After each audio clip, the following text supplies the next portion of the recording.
හා යාළුවනේ, ඉතින් ඔන්න අද මාත් එක්ක යමුද මගේ ඩියුටි ෂිෆ්ට් එකකට. මෙට්‍රෝ එක එනකන්. ඉතින් දැන් මම මේ ස්කූල් එකට යන ගමන්.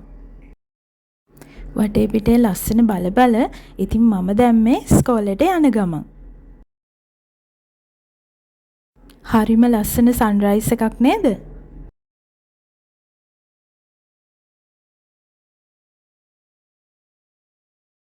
ඉතින් මේ ඔයාලා දකින්නේ ඩුබායි ෆ්‍රේම් එක.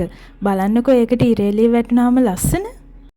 ඩුබායි කිව්වට කාන්තාරෙම නෙවෙයි ඉතින්. පේනවනේ කොළ පාටට. මේ තියෙන්නේ ඩුබායි වල ෆියුචර් මියුසියම් එක. මේකටත් දවසක එන්න ඕනේ. ඔයාලවත් එක්කන් එන්නම්කෝ එනකොට. දැන් මේ ඉන්නේ ස්කූල් එකේ ක්ලිනික් එකේ. ස්කූල් එක ඉවර වෙලා දැන් මම මේ ආපහු බස් එකේ එන ගමන් මෙට්‍රෝ ස්ටේෂන් එකට. මේ කොළ පාට දැක්කාම නම් ඩුබායිද කියලා හිතාගන්න බෑ නේද?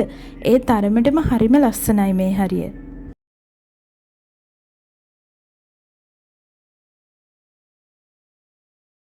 මේ හැම ඉදිකිරීමක්ම වෙන්නේ ලොකු කාන්තාරයක් මැද්දේ. ඉතින් තව මාස 2-3ක් යද්දී මේ හරිය ලොකු බිල්ඩින් ඉදි වෙලා තියේවි. මම දැන් මේ ඉන්නේ මෙට්‍රෝ ස්ටේෂන් එක ඇතුලේ. බලන්නකො සතුටින් ගෙදර යන මම.